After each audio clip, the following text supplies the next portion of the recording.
విశాఖ నుంచి భోగాపురం ఎయిర్పోర్టుకు చేరుకోవాలంటే 4000 రవాణా ఖర్చు అవుతుందని, ఆ డబ్బులతో విజయవాడకు ఫ్లైట్లో వెళ్లి రావచ్చని ఎమ్మెల్యే విష్ణుకుమార్ రాజు అన్నారు.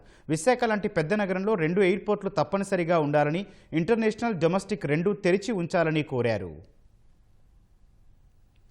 ఈరోజు నేను భోగాపురం ఎయిర్పోర్ట్కి వెళ్ళటానికి విశాఖపట్నం నుంచి ఎంత ఛార్జ్ చేస్తారో అని చెప్పి కొన్ని ట్రావెల్ ఏజెన్సీస్ని అడగటం జరిగింది. జస్ట్ డ్రాపింగ్కే ఒక ఇన్నోవా కారులో వెళ్ళాలంటే 4000 రూపాయలు.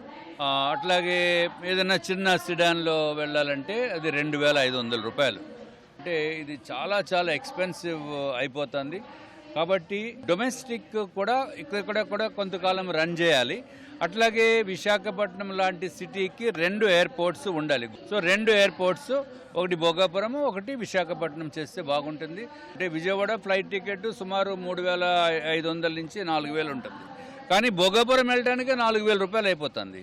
కాబట్టి నేను నిన్న 2 వందే భారత్ ట్రైన్స్ ఉంటే సరిపోతాయేమో అనుకున్నాం, కానీ కాదు, కనీసం 6 ఉండాలి. దీన్ని కూడా వచ్చే పార్లమెంటు సెషన్స్లో ఇది మాట్లాడి మనకి స్లీపర్ టైప్ ఆఫ్ వందే భారత్స్ కూడా తీసుకురావాల్సిందిగా గౌరవ పార్లమెంటు సభ్యుల్ని కూడా నేను కోరుతున్నాను.